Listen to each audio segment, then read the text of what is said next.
Di tengah Tiongkok kuno yang dikuasai kaum lelaki, lahirlah seorang anak perempuan dari keluarga bangsawan biasa bernama Wu Zhao. Ia bukan anak dari kaisar, bukan pula permaisuri bangsawan besar. Sejak kecil, Wu Zhao menunjukkan kecerdasan dan ketajaman pikirannya yang jauh melampaui anak perempuan seusianya. Saat anak-anak lain sibuk bermain, Wu Zhao telah tenggelam dalam kitab-kitab klasik, sejarah, dan filsafat. Ayahnya, seorang pejabat rendahan, menyadari bakat luar biasa putrinya dan memberinya pendidikan seperti layaknya anak lelaki. Sebuah hal yang langka dan bahkan dianggap tidak pantas pada zamannya. Ketika usianya beranjak remaja, Wu Zhao dipanggil ke istana untuk menjadi selir rendah Kaisar Taizong dari dinasti Tang. Ia hanyalah satu dari sekian banyak wanita yang menghuni istana megah itu. Tampaknya takdirnya akan berakhir sebagai penghias dinding kekuasaan, seperti bunga yang layu sebelum mekar. Namun, Wu tidak menerima nasib begitu saja. Diam-diam, ia mengamati politik istana, memahami cara kerja kekuasaan, dan mengenali siapa lawan serta siapa kawan. Ia belajar dengan cepat bahwa menjadi cantik saja tidak cukup. Ia harus menjadi cerdas, tangguh, dan sabar menunggu waktu yang tepat. Takdir mulai berubah ketika Kaisar Taizong wafat. Menurut aturan, para selir yang tidak menjadi istri resmi harus masuk biara. Tapi Wu Zhao memiliki rencana lain. Ia tidak hanya meninggalkan biara beberapa tahun kemudian, tapi kembali ke istana bukan sebagai selir biasa, melainkan sebagai wanita yang akan mengguncang fondasi kekaisaran itu sendiri. Wu Zhao kembali ke istana, tapi bukan untuk melayani almarhum Kaisar Taizong. Kali ini, ia memikat hati putra mendiang kaisar, yaitu Kaisar Gaozong. Hubungan ini bukan hanya skandal karena melibatkan ayah dan anak, tetapi juga membuka jalan bagi Wu untuk naik ke posisi yang lebih tinggi.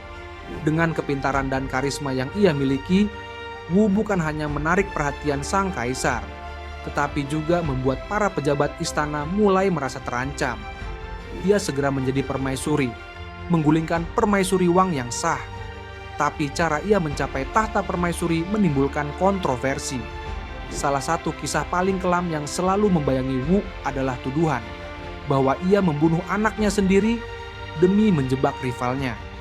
Meskipun kebenaran kisah itu masih diperdebatkan hingga kini, tak dapat disangkal bahwa Wu menggunakan strategi yang berani dan tanpa ampun untuk mempertahankan posisinya. Setelah menjadi permaisuri, Wu mulai ikut campur dalam urusan kenegaraan. Banyak pejabat konservatif yang mencoba menyingkirkannya, tetapi ia selalu selangkah lebih maju. Ia memperkuat posisinya di balik bayang-bayang suaminya yang mulai sakit-sakitan. Perlahan tapi pasti, Wu tidak hanya menjadi permaisuri yang mendampingi, tapi menjadi otak di balik kebijakan kekaisaran. Para pejabat mulai merasa bahwa yang sebenarnya memimpin adalah dia. Konflik pun semakin memanas. Para penentangnya mencoba menjatuhkannya melalui intrik, fitnah, dan pengkhianatan. Namun, Wu tahu bahwa dalam dunia politik istana, yang terkuat bukanlah yang paling banyak kawan, melainkan yang mampu bertahan meski dikhianati dari segala sisi. Ketika Kaisar Gaozong semakin lemah karena penyakitnya, Wu mengambil alih kekuasaan secara tidak resmi. Ia memimpin dari balik tirai, sebuah tradisi yang memungkinkan permaisuri memberi nasihat atau arahan kepada kaisar tanpa terlihat secara langsung oleh para pejabat pria. Tapi dalam praktiknya, Wu bukan hanya memberi saran, ia memutuskan sendiri. Para menteri tahu, bila ingin menyampaikan kebijakan penting, maka suara yang menentukan bukan lagi sang kaisar, melainkan Wu. Saat kekuasaan semakin kokoh di tangannya, Wu mulai menyingkirkan para lawan politiknya. Ia menciptakan badan rahasia yang mengawasi para pejabat dan menghukum mereka yang dicurigai tidak setia. Banyak tokoh besar yang dijatuhi hukuman mati atau diasingkan karena berani menentangnya. Namun di balik tangan besinya, Wu juga membuktikan diri sebagai pemimpin yang visioner. Ia mengangkat orang-orang berbakat dari latar belakang rendah, bahkan mereka yang bukan dari keluarga bangsawan. Ini membuat sistem birokrasi yang semula kaku dan korup menjadi lebih dinamis. Ia juga mendorong pendidikan dan menyebarkan ajaran Buddha sebagai ideologi negara. Wu ingin menciptakan pemerintahan yang tidak hanya kuat dalam kekuasaan, tetapi juga bermoral dan terarah. Namun tetap saja kekuatan dan inovasi tidak bisa memadamkan gosip dan kebencian. Banyak yang menuduh Wu kejam, tak bermoral, bahkan haus darah. Tapi di mata rakyat kecil, ia adalah pemimpin yang memperhatikan mereka, yang membuka peluang bagi mereka untuk naik derajat. Wu tidak mencari pujian, ia mencari hasil. Dan ia tahu bagaimana membangun masa depan. Setelah Kaisar Gaozong wafat, Wu masih belum puas hanya menjadi permaisuri janda. Ia menunjuk anak-anaknya sebagai kaisar boneka, tapi semua keputusan penting tetap ia pegang sendiri. Ketika keadaan cukup stabil, Wu membuat langkah yang tak terbayangkan. Ia mendirikan dinastinya sendiri. Untuk pertama kalinya dalam sejarah Tiongkok, seorang wanita menjadi kaisar sejati, bukan pendamping, bukan penjaga takhta, melainkan penguasa tertinggi. Ia menyebut dinastinya dinasti Zhou, menggantikan sementara dinasti Tang yang selama ini berjaya. Para elit politik geger. Sejarah seakan dikoyak dan ditulis ulang oleh tangan seorang perempuan.